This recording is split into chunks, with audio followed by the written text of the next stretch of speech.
कौन कहता है कि जो चाहो नहीं मिलता है? कौन कहता है कि जो चाहो नहीं मिलता है? कोशिश तो करो, पानी से भी दिया जलता है। कोशिश तो करो, पानी से भी दिया जलता है। और पानी से जलने वाला दिया हमने देखा। किस किस ने देखा? आप लोगों ने देखा ही होगा, क्योंकि आप में से ही कोई लाया होगा।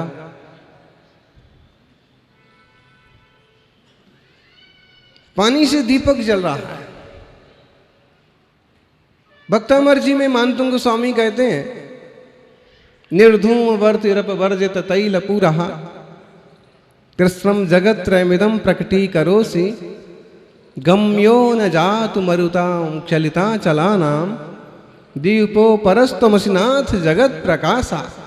हे जिनेश्वर आदिनाथ भगवान, आप ऐसे अद्भुत दीपक हैं, अपूर्व दीपक है। वहां उपमा दी है दीपक से आदिनाथ स्वामी की। तो दीपक से बहुत बढ़ के आप ऐसे हैं कि दीपक से तो धुआं निकलता है, लेकिन आप प्रकाश तो देते हैं, लेकिन धुआं नहीं निकलता है। दीपक को तो तेल भी लगता है, घी भी लगता है, लेकिन आप ना आपको तेल लगता है, ना घी लगता है, पानी भी नहीं लगता है। निर्धूम वर्ति रप वर्जित, दीपक में बत्ती भी लगाई जाती है, लेकिन आपको कोई बत्ती लगाने की जरूरत नहीं पड़ती है। क्योंकि आजकल लोग बहुत बत्ती लगाते हैं, लेकिन भगवान को कोई बत्ती लगाने की जरूरत नहीं है। फिर भी आप तीनों लोगों को प्रकाशित करते हैं। आप जैसा दीपक धन्य है। हम भी आपके जैसे दीपक बने, जो स्वपर प्रकाशी बने। एक छोटा सा दिया अंधेरे से लड़ता है। एक छोटा सा दिया अंधेरे से लड़ता है। तू तो सौभाग्य का दिया है, तू क्यों डरता है? तू तो सौभाग्य का दिया है, फिर तू क्यों डरता है? सौभाग्य से इंसान की पर्याय मिली। हम भगवान से प्रार्थना करें कि हमें भी केवल ज्ञान रूपी दीपक मिले। बाहर से नहीं आएगा, भीतर से प्रकट होगा। पहले भेद विज्ञान होगा, फिर केवल ज्ञान होगा। इसलिए 60 द्रव्य का बोध कराया जा रहा है। गजब की बात है कि पानी से दीपक जल रहा है, ना धुआं निकल रहा है, ना उसमें घी लग रहा है, ना उसमें बाती लगी हुई है, लेकिन फिर भी जल रहा है। तो आप कहोगे कि इस दीपक में जो विज्ञान ने आविष्कार किया, इस दीपक में और भगवान में अंतर क्या रहा? सबसे बड़ा वह मूलभूत अंतर रहा कि इसका प्रकाश इतना सा होता है और उनका प्रकाश 3 लोक को प्रकाशित कर सकता है। विज्ञान कितने चमत्कार कर ले, लेकिन जो जिनवाणी में कहा हुआ है उससे अतिरेक नहीं कर सकता। सब कुछ कर सकता है। लाइट भी बिना धुएं के, बिना बत्ती के, बिना तेल के हो जाएगी, लेकिन वह पूरे लोक को प्रकाशित नहीं कर पाएगी। पूरे लोक को तो तीर्थंकर भगवान का ज्ञान प्रकाशित करता है। ये रास्ते भर बोल रहा है गप गप गप गप, तो ऐसे बोलते रहे, इसकी बातों पर क्या ध्यान देना। और पूरे रास्ते भर वो बोलता रहा बहुत कीमती बातें, और उन्होंने कोई ध्यान नहीं दिया। ऐसे ही बहुत बार अपन गुरुजनों के साथ कर लेते हैं कि वो बहुत महत्वपूर्ण संकेत कर देते हैं, लेकिन फिर भी रोज ही होते हैं प्रवचन, रोज ही बोलते हैं महाराज जी का काम बोलना। महाराज जी का काम तो, मुनिराज का काम तो मौन रखना है। ये तो कोई हमारा और आपका लेन देन है कि बोलना पड़ता है। जिस दिन हिसाब बराबर हो जाएगा उस दिन बिहार हो जाएगा। और कुछ बाकी रहेगा तो जहां पहुंचेंगे आप वहां लेने आ जाओगे, वहां देने आ जाओगे। देख लो ना, 2500 श्रावक चौकी लगा रहे हैं। कहाँ के हैं बोले तो कोई कलकत्ता के हैं, कोई मुंबई के हैं, कोई दिल्ली के हैं, कोई बागड़ के हैं, कोई जयपुर के हैं, है ना, कोई है तो। फिर जब आखिरी मुकाम घर के पास तक पहुंच गए तो उसने कहा कि सेठ जी आपने क्या सुना? उन्होंने कहा मैंने ध्यान ही नहीं दिया, फिजूल की बातें कौन सुनता। उसने कहा जैसा भी समझिए, लेकिन मैं इतना समझता हूं कि आप बस एक ही दिन आपका जीवन है, कल शाम तक आप चले जाएंगे। और भरोसा नहीं पड़ता जी, यहाँ के 2-3 अच्छे श्रावक जो हर रोज उपस्थिति दर्ज करा रहे थे, धर्म ध्यान कर रहे थे, लेकिन उनका आयुष्य पक गया तो 60-65 की भी नहीं हुए और चले गए। काटोल की में तो हमारे सामने एक ऐसी घटना घटी, सामने खड़े खड़े वो राजपूत क्षत्रिय बहुत दिनों से इच्छा थी कि महाराज जी के दर्शन करने जाना है, जाना है, जाना है।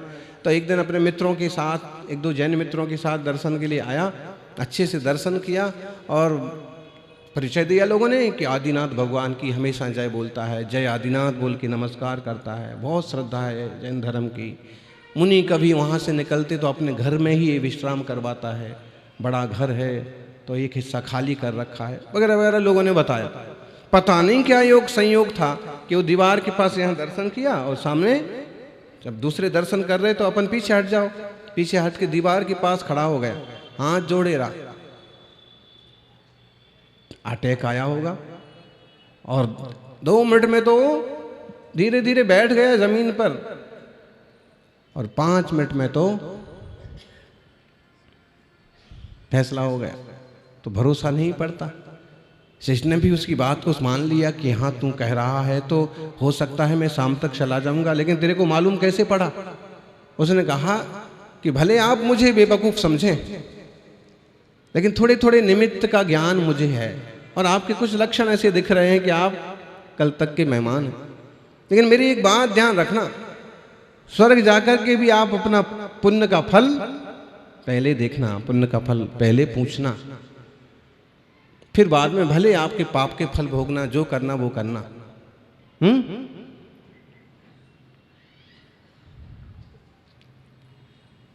वास्तव में ऐसा कोई हिसाब किताब करने वाला नहीं है कि आपको पहले पुण्य का फल बता दे, पाप का फल बता दे, लेकिन समझने के लिए बड़ी जोरदार बात है। उसने कहा ठीक है भाई, मैं तेरी बात ध्यान रखूंगा, इसमें तकलीफ क्या है? जब चित्रगुप्त हिसाब किताब करने लगेगा तो मैं कह दूंगा कि मेरे पहले पुण्य का फल बता दो, लेना देना बाकी कितना है पहले मैं पूछ सकता हूं कि मुझे देना कितना है, लेना कितना है, तो मैं पूछ लूंगा मेरा पुण्य का फल कितना है। और वह दूसरे दिन सचमुच चला गया। फिर क्या हुआ? जैसे उसका अकाउंट खोला गया, कितनी बड़ी बड़ी बहियां होंगी, कितनी बड़ी बड़ी पोथियां होंगी, विचार करो आप लोगों ने तो यहाँ सुपर कंप्यूटर का आविष्कार कर लिया है कि इतनी सी चिप में भी आप बहुत सारी चीज़ें रख सकते हो। उनके पास तो कितने पुराने मोटे वाले पन्ने वाली कापियां होंगी।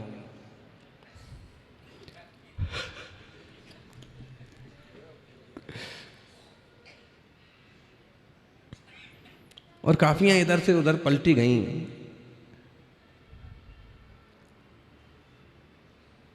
तो उसने कहा कि देखिए जो भी करना है आपको, लेकिन मैं चाहता हूं कि आप सबसे पहले मेरे पुण्य का फल बताएं। तो चित्रगुप्त ने अपनी बात कही। यमराज ने कहा कि भाई ऐसी कोई व्यवस्था यहाँ नहीं है। सेठ ने कहा कि देखिए मैं धरती लोक का बड़ा सेठ हूँ, जयपुर से डायरेक्ट आया हूँ, सोने चांदी की हीरे मोती की ढेर सारी संपत्तियाँ मेरे पास हैं, तुम फिक्र मत करो, 1-2 करोड़ रुपये ले लेना, लेकिन पहले मेरा हिसाब बता दो। तो चित्रगुप्त ने कहा कि देखिए आप मुझे यहाँ रिश्वत नहीं चलती है। तो उसने कहा कि कैसा जो भी हो आपके यहाँ का सिस्टम, उस सिस्टम से काम कर लीजिए। तो उसने कहा कि तुम्हारे भारत की जैसा सिस्टम भी नहीं चलता इधर, सच्चाई चलती है। तो उसने कहा सच्चाई का रास्ते ले चलिए। तो कहा यमराज से बात करना पड़ेगी। यमराज से बात करी तो यमराज ने कहा कि देखिए ऐसा कोई अभी तक हमारे यहाँ का संविधान नहीं है, इसके लिए ब्रह्मा से बात करना पड़ेगी। ब्रह्मा ने कहा विष्णु से बात करना पड़ेगी। विष्णु ने कहा कि शंकर जी से बात करना पड़ेगी। एक तिकड़ी ऐसी है ना, एक दूसरे पर टाल करके काम सरका देती है।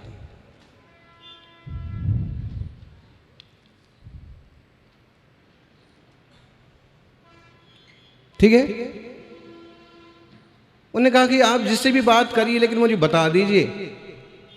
और जब तीनों साथ में ही मिल गए, चारों भी साथ हो गए कि आप अपन मीटिंग करते हैं, तो सबने यही कहा कि यहाँ ऐसा कोई संविधान ही नहीं है कि पहले हम तुम्हें खाता बताएं कि तुम्हारा पुण्य ज़्यादा है कि पाप ज़्यादा है।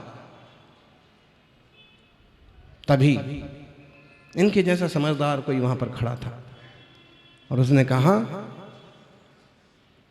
कि पगले, एक साथ तुझे 3-3, 4-4 देवताओं के दर्शन हो रहे हैं और तू अब भी पूछ रहा है कि मेरा पुण्य का फल ज्यादा है कि पाप का फल ज्यादा है। एक साथ 50-50 पिच्छीधारियों का दर्शन हो रहा है और तू फिर भी पूछ रहा है। अब कहीं भाग्य कमजोर हो और तू इतना भी लाभ ना ले पाए, सौभाग्य दस्तक दे रहा है और तू दरवाजा भी नहीं खोल रहा है। हम तो जाने को तैयार हैं, बस आपको सिर्फ कहने की जरूरत है एक बार कि महाराज पधारो, अमुक कॉलोनी में पधारो, अमुक तीर्थ पर पधारो, महावीर जी पधारो, तिजारा पधारो। बोलो तो सही।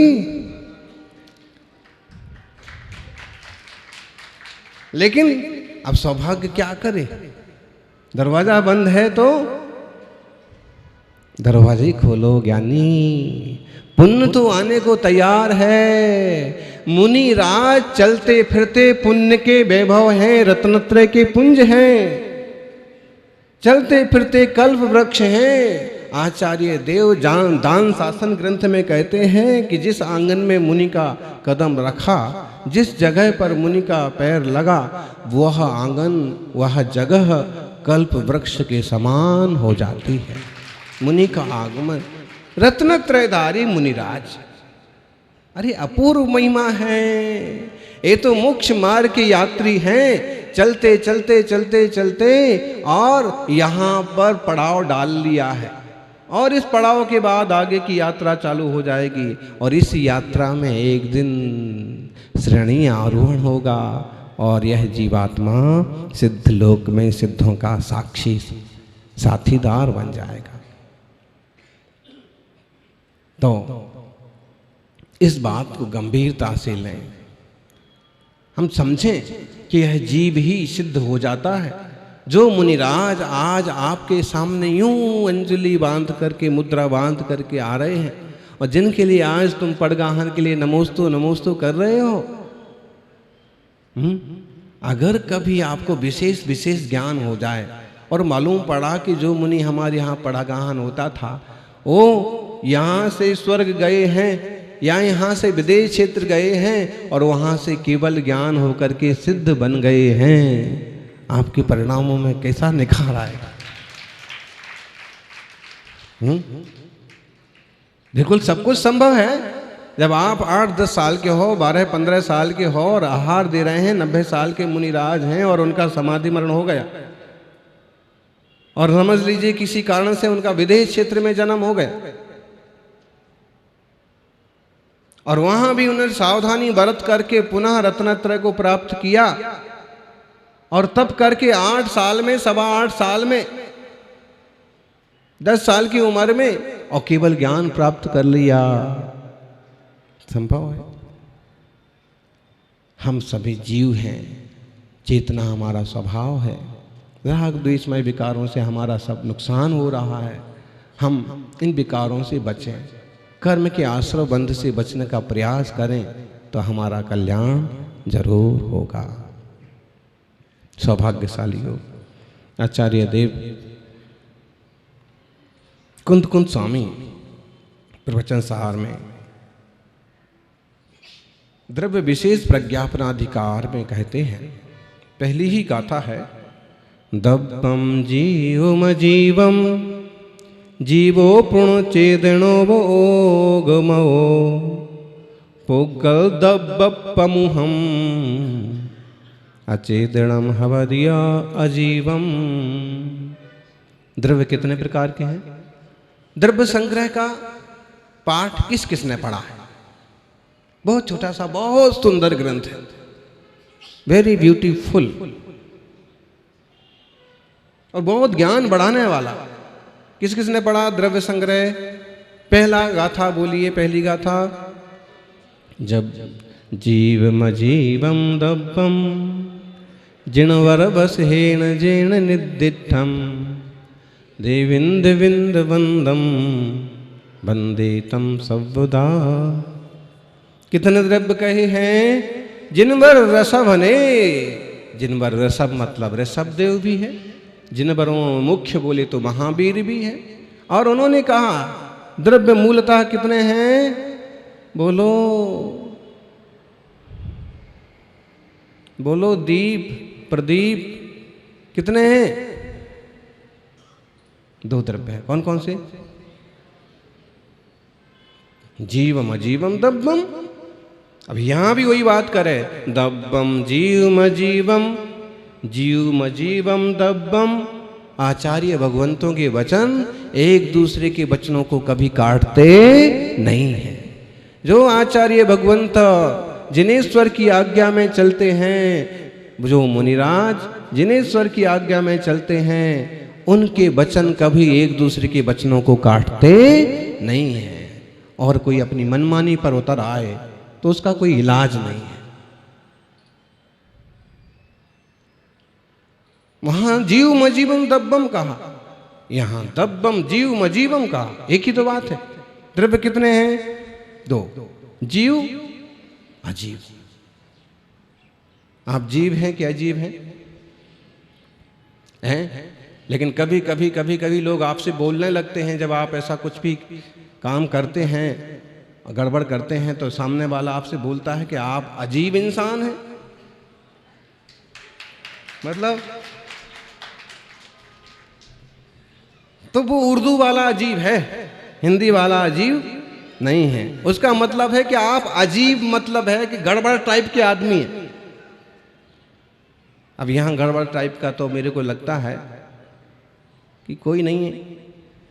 मंडप के अंदर तो नहीं है, बाहर बाहर होगा ही होगा। हम ऐसा नहीं बोल सकते क्योंकि हमको बाहर भी जाना है।